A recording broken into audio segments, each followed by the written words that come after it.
Hello and welcome back to the Resonate podcast.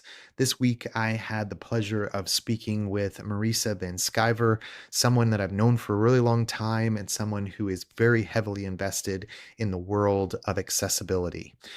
This particular episode is going to be pretty special because it's going to be going over not only what accessibility means to those individuals with disabilities, but really how the efforts of accessibility make the world of the web better for everyone. Take a look. I would love for you to start just by giving the audience a sense of kind of who you are and your background. I know that you've been doing this work. You started coding at the age of 13. So just to be I able did.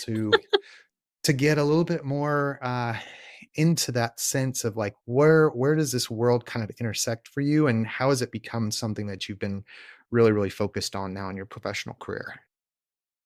Sure. I mean, like you said, I started coding at 13. My older brother is a software developer, and I just thought it looked like fun. And so he kind of gave me some resources and got me started with just this is how you can do things. And I used tools that were available at the time, like Yahoo GeoCities. Yeah, Not yeah, sure if anybody remembers that. you It was one of the do. first drag and drop interfaces, but it showed you what the code you were building, so you could kind of reverse engineer it. Yes. And, when I was 16, I took a class, like, they had actual coding classes in high school and stuff. I did all the work in a week. 'Cause Oh, I'd been doing it already for a couple of years, and that teacher really connected me with some of my first clients, including my school district's first education foundation website, which to me now, with reflection, I cannot believe they hired a 16-year-old to to build this, but, 2004 was a different time. it was a great time. Yeah, it was listen, the world was simpler in so many ways. Yes. But Yes. that's kinda how it all started, but I have 2 degrees in English and literature, and I come from a very storytelling background, and so when marketing started switching, probably because of social media, to more storytelling, it made it a lot easier for me to feel comfortable jumping back in and building websites to help tell brand stories without losing that kind of whimsical part. And I joke all the time to people like, "Yeah, I don't write novels, but I'm telling stories through HTML and PHP and all of the fun things that we do with building websites and code." And so that's kind of where it started and how over time, it progressed. Yeah. Oh, that's pretty cool. And that has not only just carried through into an agency that you now run, but it also has Yeah. turned into something where you are also teaching. So can you talk a little bit about Yes. that? Yeah, so I teach digital marketing at Wichita State. And technically, my title is senior educator, which sounds more impressive, but I enjoy getting to talk about how we can build an ethical marketing plan, approach the internet in a good stewardship look and feel, and how we can connect with people as humans. I think, you and I have both been talking about this a lot over the last few weeks, but we are legitimately in a trust recession. I think with anything that gets posted online, and there's a lot of different reasons for that. But as marketers, digital mediums are some of our most um, successful places to be marketing. And so as we're putting stuff out there on the internet, I love teaching like how we can build that trust as we're communicating with people. And that's the same kind of thing that we do within my agency as well is how can we build that trust with their audience? And then of course the fun part is as an instructor, I get to take the things that we're doing every single day in an agency capacity into the classroom so they can see how these things work and how it all kind of connects together That's in real life. Yeah, that's very cool. Well, and the thing that has always struck me about you is that it's not just about your love of writing the code, but it's also the fact that you have been so connected to the world of accessibility through that process. Like, when did that start for you? Like, how, like, when from 13 to then one of your first pro websites at 16, like, when did you start really thinking about it from that accessibility perspective? Legitimately, I don't think I really put a whole lot of thought into that, and I say that with no shame because until you get introduced to the concept, it's really common to just not consider. And, Yeah. I always use semantic HTML because we were taught how to do this in 2005, 2003.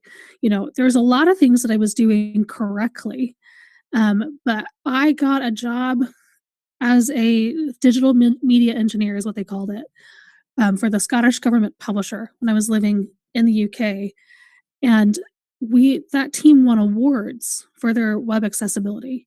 This was back in 2013, and when I got hired, the first thing they made me do was sit on a Mac and use the voiceover tool, like a screen reader that's built into your Mac, Yeah. to browse the internet and see how bad of an experience that is for anybody who is visually impaired Oh, and needs wow. to use assistive technologies. Yeah. And it was quite literally that from that day on, I was like, "Oh, Yeah. this is not good."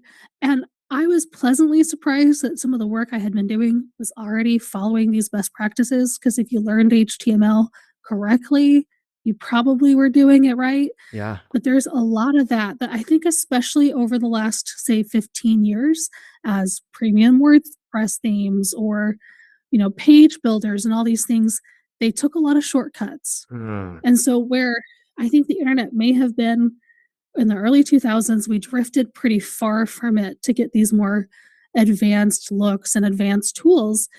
And basically from that moment on, and as they taught me accessibility best practices, as I learned more and got deeper into it, that just became a thing that I just took in and put into every single website Yeah. that I did from that day forward.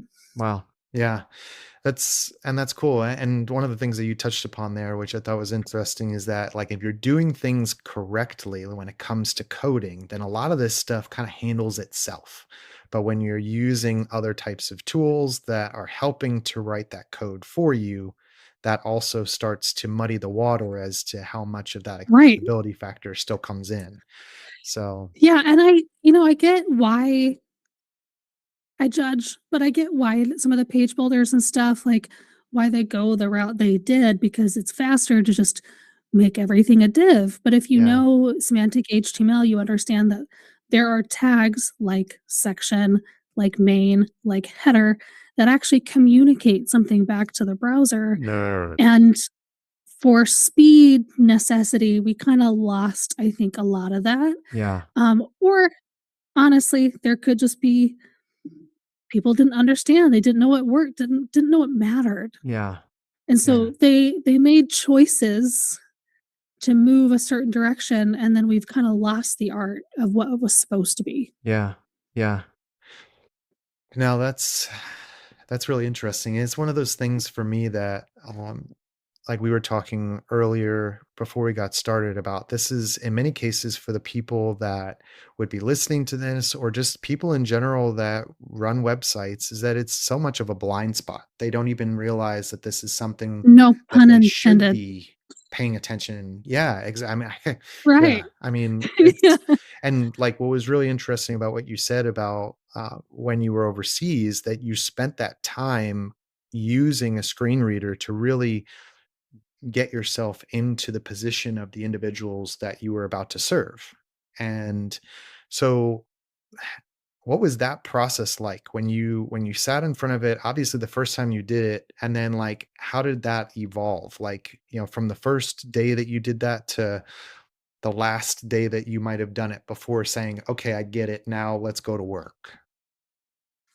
I mean, it took 5 minutes. Okay. Okay. Oh, that's It interesting. leg legitimately, the internet so what a lot of people don't understand is something like 2% of the internet is accessible. And Fully accessible. Now, there have been great strides, and we've talked about this. I've told you, I feel like over the last 10, 15 years that I've been doing this, that I've been screaming into the void a little bit for people to care about accessibility. yeah. And over the last couple of years, more like something finally clicked for a lot Yeah. of people, probably lawsuits. But something finally clicked for people and they started going, "Oh, this is something we need."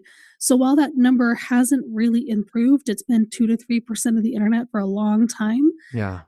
I'd bet money that there's a bigger part of the internet that has a lot better best practices than they did previously. Yeah. Statistics are just really tracking, fully compliant Right. websites, which it's not necessarily easy to get there. But within 5 minutes when you're looking at, and I think I looked at Amazon's website, granted this was 2013, and Yep. a few others, and just not really understanding until you do, like you said, you put yourselves in the shoes of somebody who navigates the world a different way than you do. Right. Yeah. And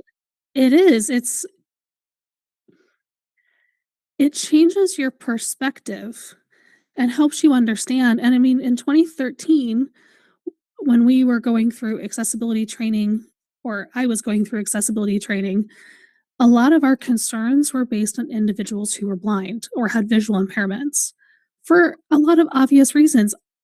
Obviously, their experience with the internet and how they navigate it is wildly different Yeah. to how most of us do. Right. But there's 27% of people who have some type of disability in the US, whether that's permanent or temporary. And I had colleagues who had arthritis issues, and so they had to use different mice because Ah. of the way that it affects their hands. Yeah. And that changed a little bit how they navigated a site. For others that are using assistive tools to navigate a website, it acts a lot like only having keyboard access. Ah. Or even Yeah. individuals with ADHD, like, we can get overwhelmed and confused by having so much going on in a very small space, Okay. and so that affects your design. Or something that was raised just in the last few years, really in a big way, was animations. Because you and I both know the internet trends are cyclical. Yeah. There are certain trends that are coming back from the early 2000s, like the marquee where the nonstop scroll across the screen, or the really fast flashing animations as you scroll down. And what a lot of people don't understand is, depending on how you set those up, those can negatively impact individuals who have motion issues Oh, yeah. or epilepsy. Oh, wow. And Yeah. for a lot of us, I don't think we intend to make somebody else's day worse No. because they visited our website, Yeah. but that's the reality. Oh my gosh. Yeah, you don't even but you don't even think about it like that. I mean, everything that we do, I mean, we built our agencies to help people, to serve people, to get Mhm. people to those organizations and, to help connect them with products and services that would make their lives better. And so when you think about that, it's like the physical, brick and mortar store that doesn't have a wheelchair ramp to get into Right, their front door.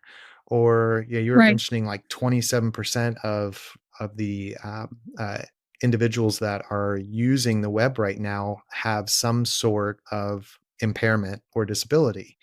Um, when we think about, I think the latest statistic was 43% of the web runs on WordPress. Both of us work in WordPress and build sites in Mhm. WordPress. And so you think about even that 2% number that you shared, that 2% of all sites on the internet are not accessible or not fully accessible. And then you have 43% of those being WordPress sites. There's definitely a lot of work to do here for all of us. Right. And WordPress in and of itself, they because it was built for SEO and blogging, like, out of the box, Yeah. WordPress in and of itself actually solves a lot of these problems, because a lot of the Really? stuff that we do for SEO affects accessibility. Ah, A lot of yes. technical SEO lines up with accessibility best practices. Uh-huh. However, that doesn't mean the way that everybody builds a WordPress website follows. I mean, you and I both know a lot of premium themes these days break core WordPress functionality and setup Mhm. in order to do something they want to do, but just built on top of a platform people understand. Yeah. Oh, yeah. Yeah, well, and as you were mentioning just about, even surfacing the different types of impairments, that things that, Mm. it's not just from certain perspectives. It's also things like you said with the mouse, and someone having, just a certain, even if it's a temporary ailment that would affect or impact the way that they're Yeah, using a think site. if you break your right arm and suddenly you can only use your left hand, that drastically changes with how you move throughout the world, Yeah. including how you're navigating the internet. Yeah. And or even just, when you get if you have any kind of your eyes are dilated for a few hours and that changes what you Yeah. can do online. Yeah. My little brother has tinnitus from being in the military and working on jets, Oh, wow. and Yeah. he has hearing loss. I mean, we don't really consider all of those other things. We just kinda see, like, the big, core aspects of accessibility, and we forget to think about the little stuff. Yeah. Yeah. Well, and even in its simplest form, just knowing who your audience is and who you're building a site Mhm. for. Because one of the examples that is kind of along the same lines as you mentioned about someone who breaks their arm, there was an example that was given in one of the word camps a long time ago, that accessibility doesn't have to impact somebody from just that all the time perspective. It could be that there's, if there's a website that you're building for busy moms, and that mom may be spending half of her time holding a little one, then she's needing to be able Right. to navigate that website with essentially one hand and one thumb. So, But see, and that's exactly, like, the amount of times we forget that making an accessible experience better for the individuals with disabilities typically makes it better for everyone. uh-huh, uh-huh. Just from that perspective. So, for instance, at my college, building that I go to a few days a week to teach, I kinda laughed at first because you almost every single door in that building can be opened by swiping over just a little, trigger Okay. sensor. Yeah. It's meant for individuals in wheelchair and other access issues, right? Every single student I've never seen a student open the bathroom door with their own hands, ever. They all use the sensor, and at first I was like, "Oh, man, that feels waste of power," whatever, I don't know. But as you're moving through the building, how often are your hands full? Yeah. Oh, yeah. How often are you just trying to get somewhere quickly, or you're trying to not touch surfaces because of germs, Right. and you're trying to stay healthy?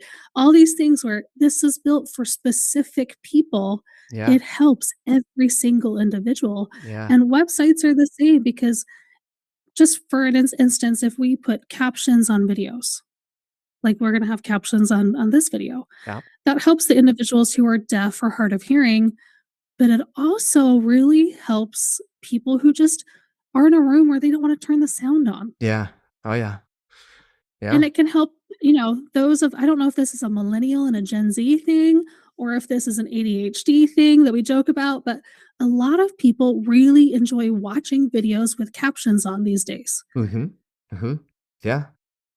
It helps them parse and understand the context a little Yeah. bit better. So when we think we're improving it for one person, we're probably improving it for 99 more. Yeah. Oh, yeah. No, and that's an interesting thought, because there's a statistic that says that 80% of all web videos are watched for the first time without sound.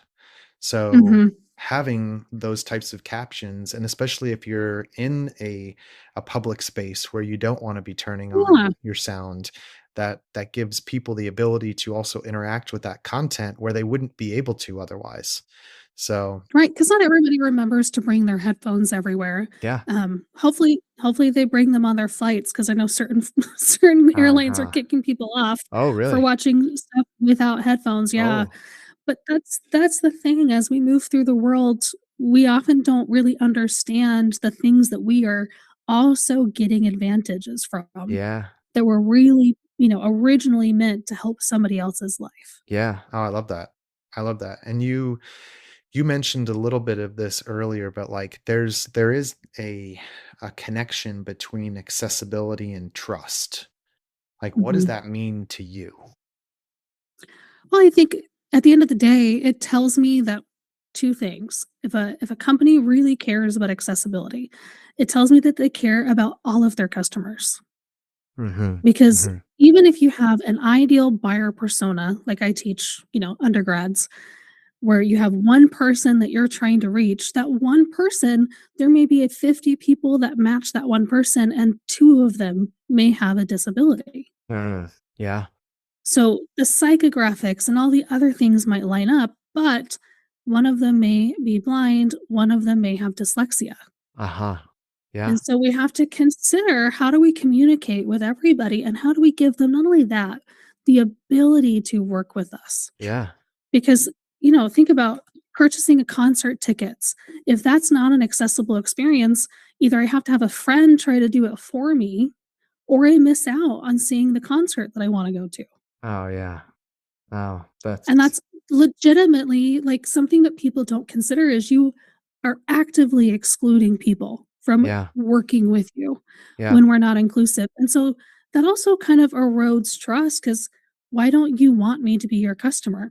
yeah, yeah, And then on top of that, individuals with disabilities who have issues, of course, go tell their families, "Oh, I tried to do this, but I couldn't. Their website didn't work." yeah, And that message spreads. yeah, To me, there's also an investment thing here too, right?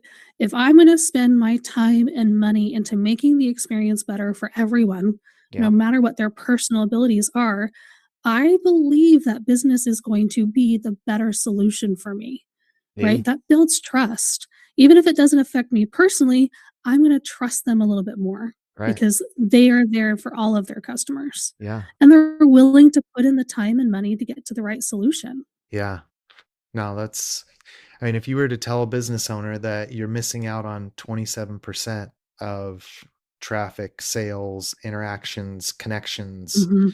most of them, that would be a big enough number for them to say, "Ooh, Yeah, tell me your more," you yeah, know? your quarter of your audience is just potentially gone, and maybe all of their friends and family Yeah, because of yeah, because you cut them out. yeah, You didn't even let them join the conversation. yeah, And so much, especially of digital marketing right now, is how can we create conversations with our customers? Because at the end of the day, that's what the internet is really about. It's about creating community, right. Yeah, theoretically, right. in Yeah, an ideal world. yeah. No, that's a great point. That it's definitely it's one of those things where it makes you it turns into its own rally cry because you don't I don't think about those types of things nearly as much as I should, knowing that our organization is very much on top of that as much as we feel that we can be, that we're thinking about those types of scenarios, that we're making sure that the code that we're writing is as clean as it can be, and that we are putting those additional components in place. But it just begs to like say there's so much more that can be done. And Well, and it's I mean, to put your mind at ease a little bit and anybody else who's listening, the great thing about accessibility is that literally how somebody who's using a screen reader or assistive tools and how they're looking at your website, that's basically how Google is looking at your website. That's basically how AI tools are looking at your website. Whether or not you want to have AI tools have access to your website, they're looking at it the same way, right, as Google. okay. And so when we make those improvements for accessibility, we're improving our basic SEO. Yeah, And those same tenets apply from user experience. So if you already are doing great with your technical SEO and you're doing pretty well with your UX, yeah. then you're probably already hitting a lot of the stuff that falls under accessibility best practices too, because it's basically a giant circle. It's barely a Venn diagram. Yeah, yeah. Well, and so, kind of speaking to that, I mean, there's layers to this where I would think that somebody that's listening or hearing or seeing this right now is going to think, okay, well, I already have a website. This Mhm. sounds like something that I should have done, you know, early in the Before I built it. process. Yeah. And so there's absolutely those factors that need to be managed when you are starting a new project. But from a perspective of just where somebody is in that, whether they're getting ready to start a new web project, whether they already have a website that's not ready for a revamp yet. What are some things that you feel like, okay, if we could get started in this early as possible, sounds like that's our best bet. But like Mhm. where how can we meet people where they are and be doing things right now? Like what are the things that you would say like when you're looking at doing an audit of a site or a remediation of a site that's not going anywhere, not going to be doing a major overhaul soon. What are the types of things that you're always looking at as like, okay, I know that I'm always going to find things here? Right. Number 1, alternative text on images. Uh-huh. If you don't fix anything else, that is your lowest hanging fruit that will come up in those automated scanners, and that is so incredibly easy to fix. Yeah. Now, I will tell you, like, we start audits, speaking of, like, we do run audits of websites that are built, and we give people, here's the best way to get toward compliance. It's Yeah. really hard to stay 100% compliant all of the time because websites are always a moving target, and things are always changing.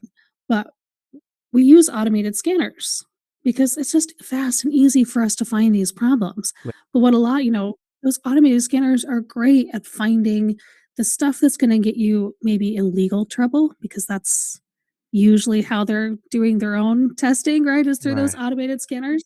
Yeah. So you can start with those. Um, but usually I would tell people go into your images. If you're using WordPress or, a lot of the other different website builders, they have a media library. WordPress, especially, you can go into your media library and you can add alternative text all within that media library. So you're not going page by page, you're just going image by image.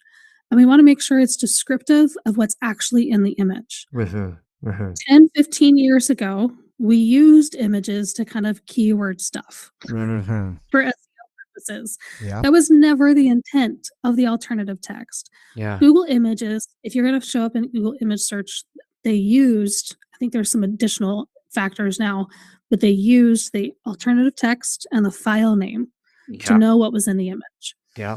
And that's the same thing with AI tools. They're using the same Google best practices to show up. So when you have that, when you have the file name is descriptive, so if it's a red Ford truck, it's red dash Ford dash truck. Mhm. Mhm. There are there are WordPress plugins that let you change file names after you've uploaded them if you really need to, but, consider img598.792.jpg doesn't give any context as to what that Mhm. image is. Yeah. And if the alternative text isn't there or for some reason it's not working, the fallback for a lot of screen reader devices is to read the file name. Uh-huh. Uh-huh.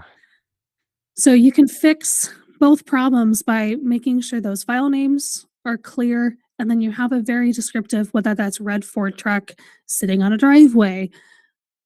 This is the time where if you can get an SEO key phrase in there, fantastic, but it needs to be an actual description of what they are seeing in the image. Yeah. So an individual who's using a screen reader, when they get to that stop point, because it does stop them reading to describe that image, they understand why it's there. Think Uh-huh. of it like a roadblock.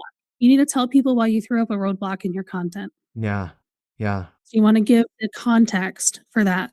Now the downside is if you can use a, automated scanner, it'll tell you that there's alt text in all those images, but it won't tell you if the context is accurate. Right. Yeah. So, it's one thing to have alt text, it's another to make sure it's actually usable alt Yeah. text. Yeah. But that's where I tell most people to start because it's typically very easy to fix that problem. Yeah. Okay.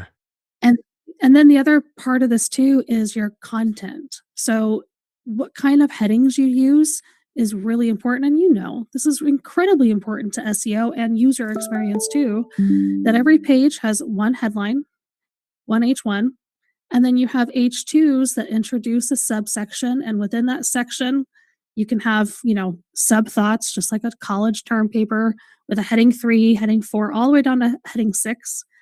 I don't know about you, Jim. I don't think I've ever used a heading I 6. haven't. I haven't. I think as low as I've gone is 4.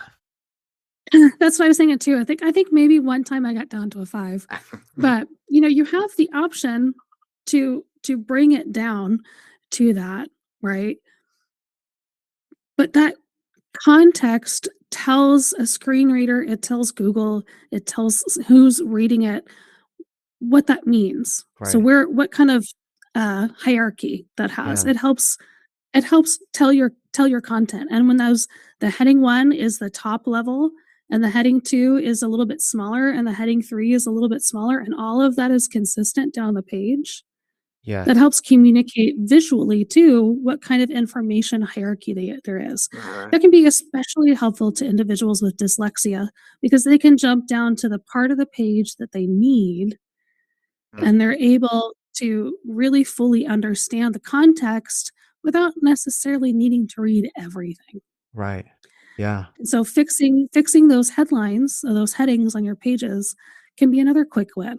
Yeah. That's gonna be show up in a report that, like, you're missing heading sizes or you've got a skipped heading levels is how it references it usually. Uh-huh. So you can fix that, but you're also gonna fix user experience and SEO within the same thing. Yeah. Same thing with alternative text, you're fixing SEO issues. Yep.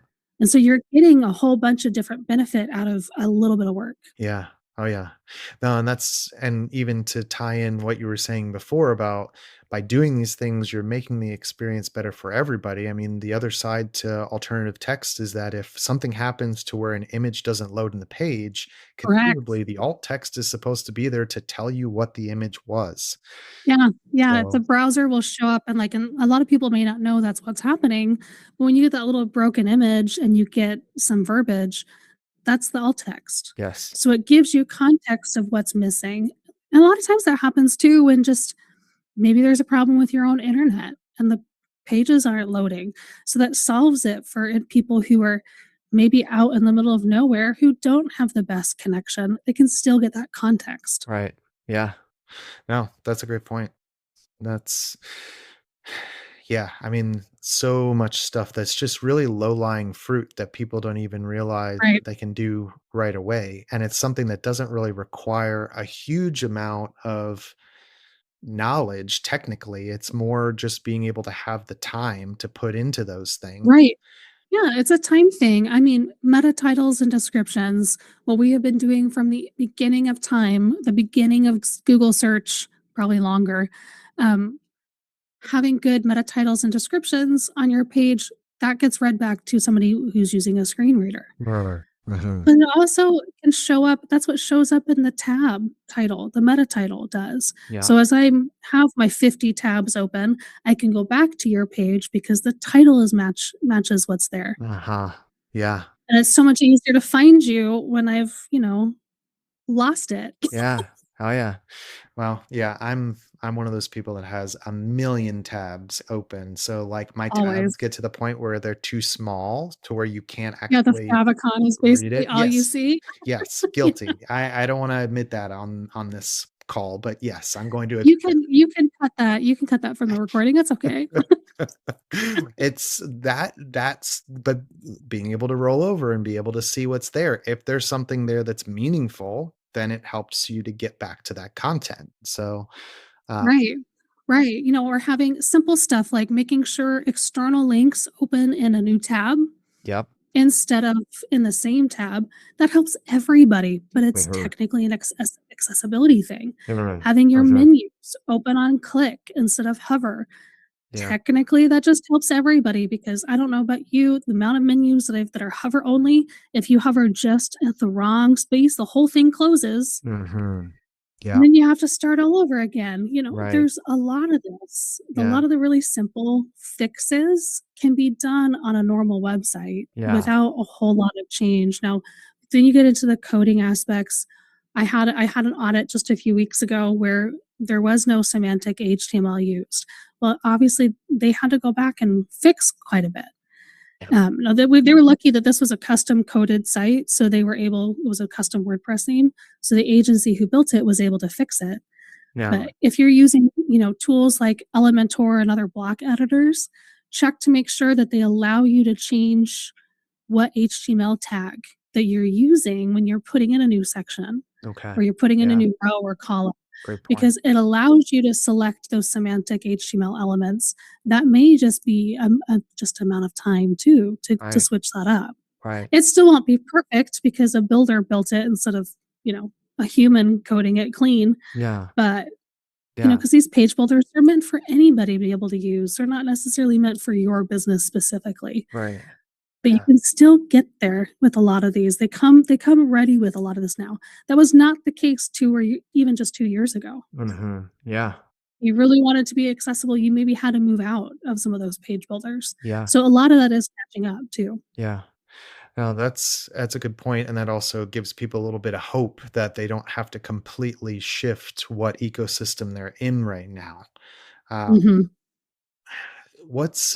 I would love to this is just kind of been showing up for me as you're talking about these different audits and things that you're doing from that side. What have you seen from either a story that was shared with from a client or something to where like the work that you did was able to help somebody and there was a tangible line that was drawn from the work that you did to that individual being able to use your site, something that you built, something that comes to mind? So, I actually have a client who had a massive, hundreds of pages website, and a lot of the information, just the way it was organized, originally it was organized in 2011. So, Ah, anybody that's listening who understands what we did for SEO at the time yes. probably gets there was a lot of content. Yes. But one of my main concerns wasn't even necessarily people with visual impairments because of just who they served as customers, but those individuals with ADHD and dyslexia. This was incredibly hard for anybody to read and understand this content. Okay. Yeah. And so we did a massive overhaul.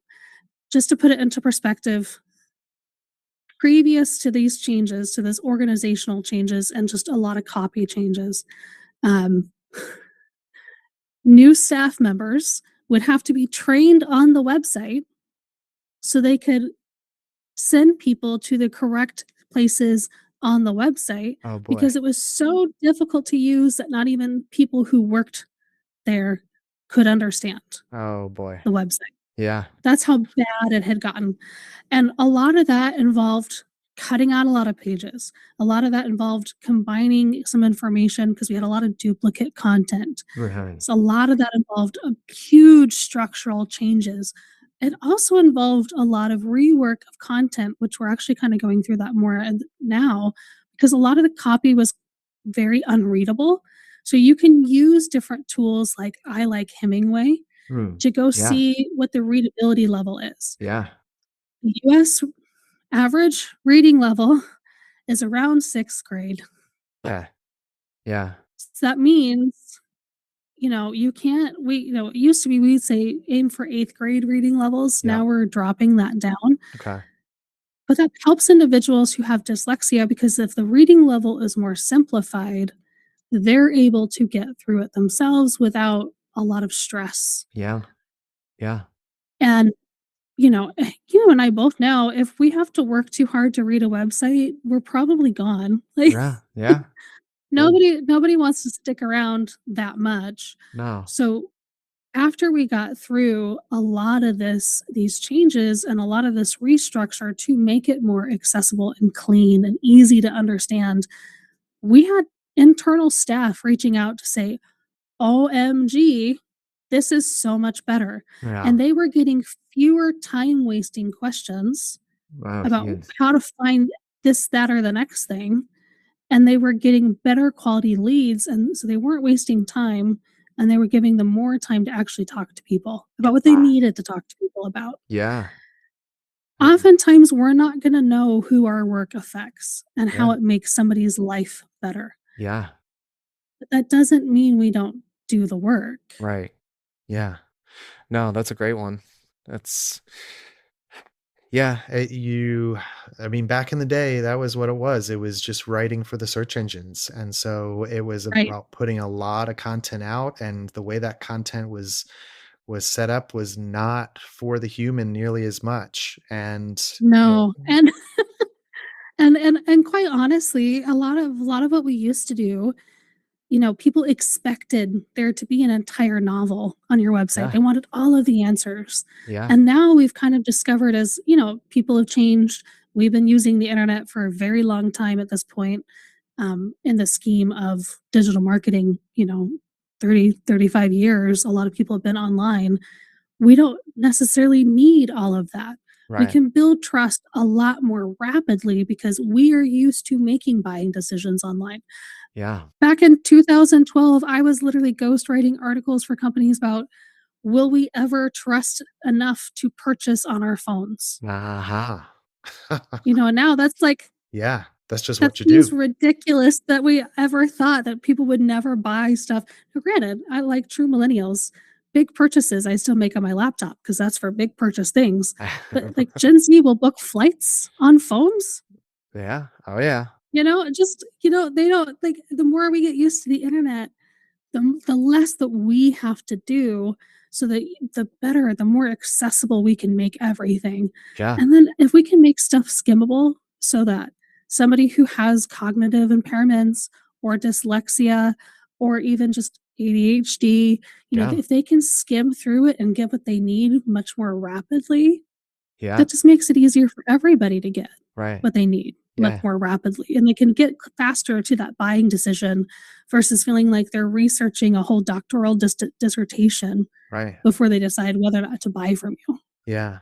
No, and I'm one of those people that is a big lover of words, and so Same. if you ask me what time it is, I will tell you how to build a watch every single time.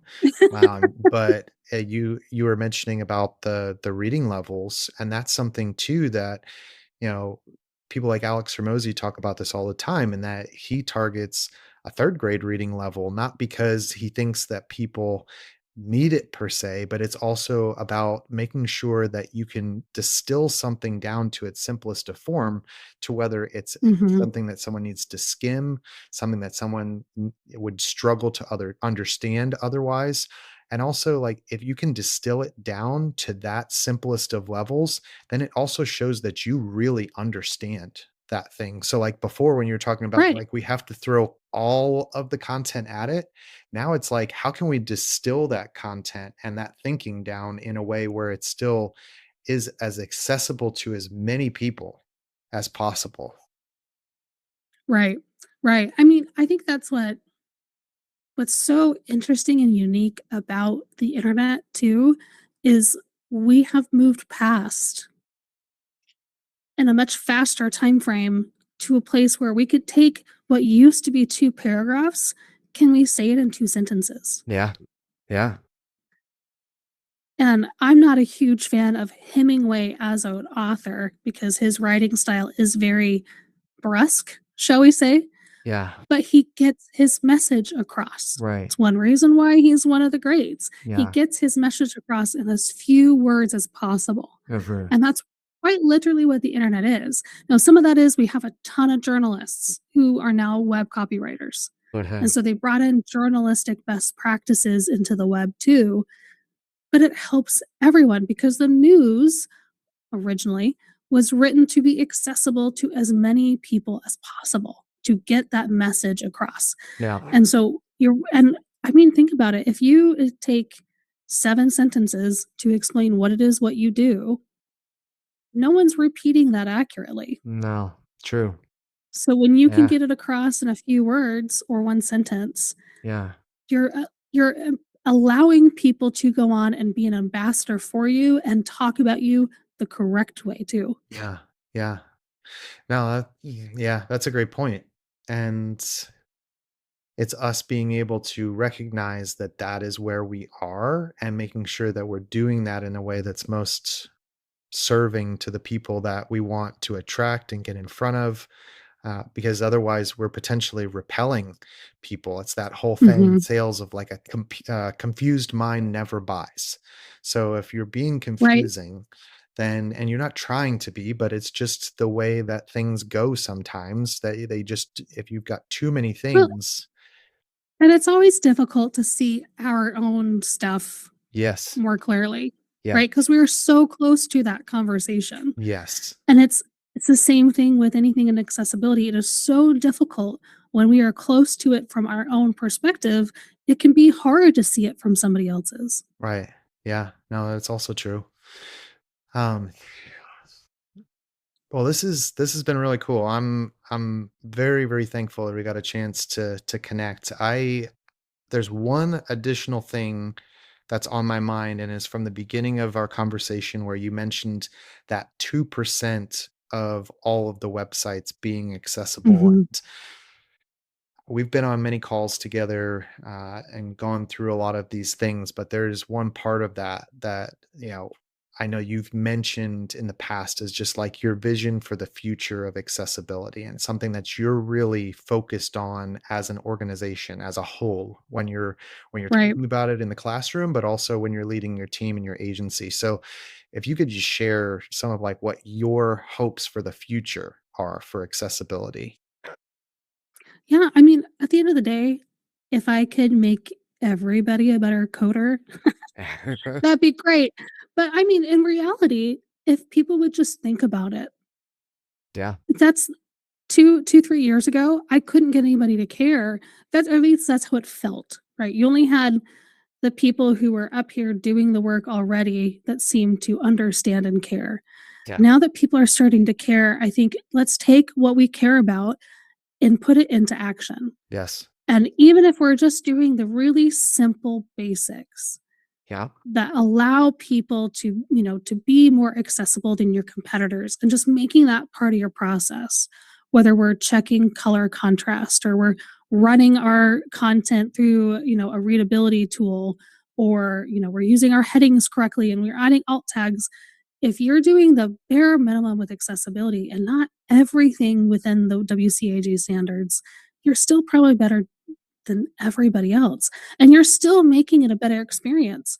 And I think the thing that to me, if we can get move past the point of, lawsuits make people care about things, which is uh-huh, why lawsuits get filed because it makes change happen. Yes. But if we can get past the I'm afraid of being sued, so therefore I care about accessibility and into the I care about other human beings and I want them to have a good experience. Uh-huh. I think if we move past fear and into community, Yes. we'll care about accessibility in a much different way. And it will feel less like, OMG, I have to do this, yeah, and more, I get to do this. Yes. I get to make this a better experience for other people. I get to make their life a little bit easier. yeah, I get to not, make their day harder, but instead they can land on my website and they can go, "Oh, thank you." And most of this is subconscious.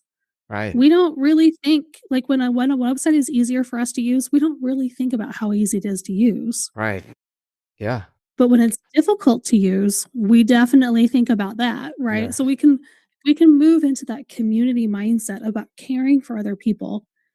I think the entire accessibility world will just explode yeah, because positivity drives so much healthier work than fear ever can. Oh, yeah. Oof. Oh, strong words. That's very, very strong words. You Well, could give me the transcript of that so I can remember what I said. yeah. No, that was amazing. And, Marisa, just super grateful for you and value the friendship that we You're welcome. have. And Same. just very, very thankful that I have you as a trusted advisor to us. You are an amazing person and a wonderful professional in this space. And so excited to be able to share all of your contact info with everybody in our podcast. But where would be the best places for someone to connect with you if they were wanting more information about all of these things? Sure. You can visit our website at captcoder, CAPT coder.com, or find us, we post on Instagram, LinkedIn, under Captain Coder. That's technically my nickname, Nice. but I've turned into my business name. yeah, That's what happens when you're a giant nerd. People give you nicknames, but that's how I look at things, right? People joke with me all the time, "Oh, you're the captain." I'm like, "Yes, the captain of making better websites." yeah, well, and But that's the best way to find us is online and, or reach out on social media and start a conversation. Yeah. Awesome. Well, thank you again. It was great to be with you. And yeah, here's to making websites more accessible for everyone. Thanks again for joining us. If you want to see more content like this, go to captivation.agency/podcasts or wherever you find your podcasts. And don't forget to subscribe, like, and comment on this content so that we know exactly what types of things and guests to bring to you going forward. Have a great one.